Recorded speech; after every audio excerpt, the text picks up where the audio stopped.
Hello fighters. आज आम देखिए गोटे state that is Uttar Pradesh तार फाउंडेशन केबे कैपिटल कौन ये सब देखिए जहाँ सब कंप्लीट एग्जाम यही टाइप कौन ना कौन स्टेट गोटे क्वेश्चन आसी थाए। ओके आज आम देखिए उत्तर प्रदेश। देख उत्तर प्रदेश तार फाउंडेशन डे केबे ना 26 जनवरी 1950 है तार फाउंडेशन डे केबे 26 जनवरी 1950 है फाउंडेशन डे। ओके अच्छा तार कैपिटल कौन कैपिटल है लखनऊ।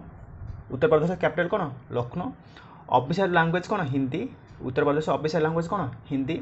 अच्छा बर्तमान चीफ मिनिस्टर किए अच्छा योगी आदित्यनाथ अच्छा chief minister.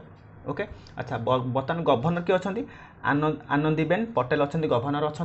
Okay legislative assembly seat संख्या केतरा 402 सब हाएस्ट अच्छी आम जो 28 स्टेट अच्छी सब अधिक लेजिस्लेटिव असेंबली सीट संख्या कहार अच्छी उत्तर प्रदेश के 403। ओके लोकसभा सभा सीट संख्या केतरा 80टा। ओके राज्यसभा सीट संख्या केतरा 31टा। ओके सब जिन मन रखि लेजिस्लेटिव असेंबली संख्या 403 लोकसभा 80 राज्यसभा 31।